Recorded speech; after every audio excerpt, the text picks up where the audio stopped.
Hey there, do me a favor. Pick up your smartphone. Go ahead, just hold it in your hand. We use these things all day, every day, right? But have you ever really, truly stopped to wonder what's going on inside this little slab of glass and metal? I mean, seriously, what is it that makes this thing think? How does it light up with all those colors? And how does it respond to your touch like it's alive? You might think the answer is just software, just a bunch of code. But that's only half the story. The real secret is in the hardware, the physical stuff. We're talking about a whole family of incredibly precise, man-made crystals that are the literal foundation of our digital world. So let's dive in. And we have to start with the most important one, the crystal that does all the thinking. Let's talk about silicone, the brain of your phone.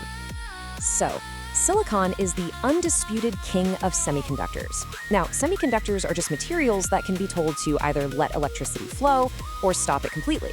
That simple on-off switch is the basic language of all computers. And when you get silicon in its purest, single crystal form, it becomes the perfect canvas for building the processors, the CPUs, and GPUs that run everything your phone does. So how do you get a rock to think? Well, it's pretty wild. You start with this huge, absolutely flawless crystal of silicon. You slice it into these paper-thin wafers. And then, using light, you etch billions, and I mean billions, of microscopic switches called transistors onto it. These tiny transistors, deep in the core of the CPU, fire off in these incredibly complex sequences, creating these waves of calculations that let you do everything from open an app to edit a video. Okay, so silicone is the brain, but how do we even talk to the brain? For that, we need to look at the surface of the phone, where a whole different group of crystals gives this machine its senses. You know, a modern touchscreen isn't just one piece of glass. It's actually more like a high-tech sandwich made of different crystalline layers.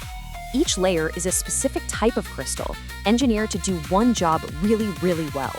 And they all have to work together perfectly to create that experience we're so used to. And here are the two main players in that sandwich. First up, you've got indium tin oxide, or ITO. It's this amazing crystalline film that's both totally transparent and it conducts electricity. When your finger touches the screen, you create a little disturbance in its electrical field. That ITO layer acts like the phone's nerves, turning that physical touch into digital information. And then, layered on top to protect everything, you have the phone's skin, a layer of synthetic sapphire. It's an almost impossibly hard and scratch-resistant crystal that keeps those delicate nerves safe from the outside world. So we have a brain that thinks and a skin that feels. But for any of that to work together, it needs a pulse, a constant rhythm. And that brings us to the phone's tiny, crystalline heartbeat. Quartz. The magic of quartz all comes down to this really cool thing called the piezoelectric effect. It sounds super technical, but the idea is actually pretty simple. When you run a little bit of electricity through a quartz crystal, it physically vibrates. But here's the kicker. It vibrates at an unbelievably precise and steady frequency. Like, it never misses a beat. And that constant, steady vibration acts as the master clock for the entire phone. It's the metronome that keeps every single one of those billions of transistors in the silicon brain firing in perfect time. Without the reliable heartbeat from that tiny piece of quartz, you just have pure computational chaos. Nothing would work. All right, let's zoom out a little bit, because it's not just about what's happening right there in your hand. These engineered crystals are also the key to managing the phone's power and connecting it to the entire world. For a long time, silicon also handled power management. But as our phones got way more powerful, we started to hit a wall. We needed something better. Enter gallium nitride, or GaN. It's a special type of crystal that can handle way more power and heat without breaking a sweat. This is the whole reason your new fast charger can be so tiny yet so powerful. It's got GaN crystals inside doing the heavy lifting way more efficiently than silicon ever could. And it's not just about power in, it's also about data out. When your phone sends a message or loads a website, that signal eventually hits the global fiber optic network. And deep inside that network, you'll find crystals of lithium niobate.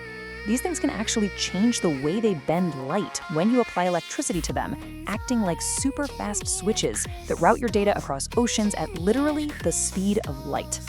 So when you put this all together, the silicon brain, the sensitive screen, the quartz heartbeat, the power systems, what you're really holding is a kind of crystalline nervous system.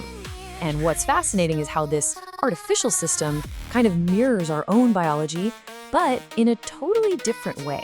The AI on your phone thinks in a very structured, orderly fashion. using these neat grid-like calculations.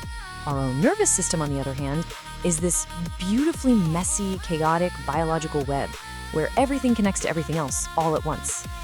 And that really brings us to the main idea here. Every time we use these devices, we are directly engaging with these incredible engineered crystals.